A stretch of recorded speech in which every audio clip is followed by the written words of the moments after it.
Kenya's Electoral Board, the IEBC, says it has proof that nearly 99% of voters who participated in the October 26 repeat poll were electronically identified. The board says voters were identified using the Kenya Integrated Management System. The data shows electronic fingerprint proof of more than 7.5 million voters. More than 37,000 votes were rejected. On Monday, Commission's Chairman Wafula Chebukati declared incumbent Uhuru Kenyatta the winner of the repeat poll.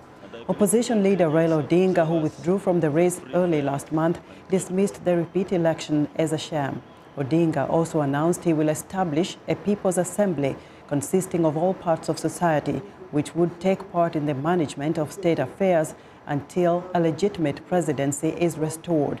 Rights groups in Kenya blame the police for the deaths of more than 35 people during protests, especially in opposition strongholds.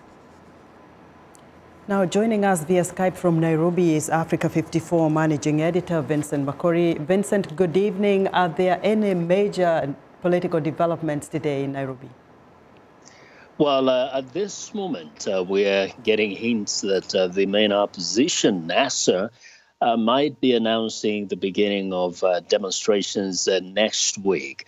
But they've said before they give the specific date when those demonstrations will begin, and along with boycotts of certain businesses and services that are associated with government and government officials of the Jubilee government, they plan to conduct a training program. And this training program will be mostly targeting those who will be like captains of these demonstrations, because they have all intentions, as they say, to not disrupt the normal business of the day, or to not lead to any form of violence. And so they say they have formed a council. This council will be responsible for proper training of those who will lead these demonstrations. Another significant thing is that there have been reactions, actually, from election observers, and particularly the local election observer. ELOG today said that it also agrees that there are problems with the elections that just happened, and that there is need to completely re-evaluate the system and make sure that in the future the same mistakes are not repeated. But they have also called for dialogue between the two sides, so that all Kenyans can start feeling that whatever government that is going to come out of this is a representative government. Now, Vincent, since these developments took place, do we know if there are any plans to swear in Mr. Kenyatta anytime soon? Well, they are waiting, because there's a kind of a 2-week period within which anybody who is aggrieved should present their case to the Supreme Court in case they feel that they can challenge it successfully. They will give that period. Before then, there won't be any arrangement, because then you can never really guarantee that he will be president until the period that is provided by the Constitution, by which people have to present any case to the Supreme Court, has expired.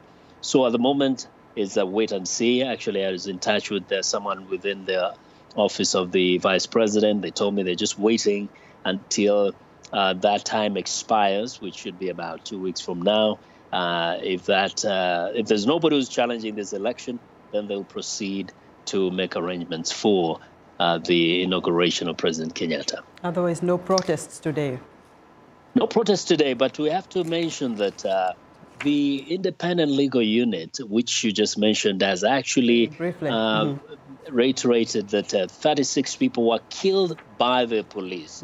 And they're saying most of these people are actually shot at close range, and a number of them were not even involved in any protest. So they're asking the government to do something about it. Vincent, thank you very much for your reporting.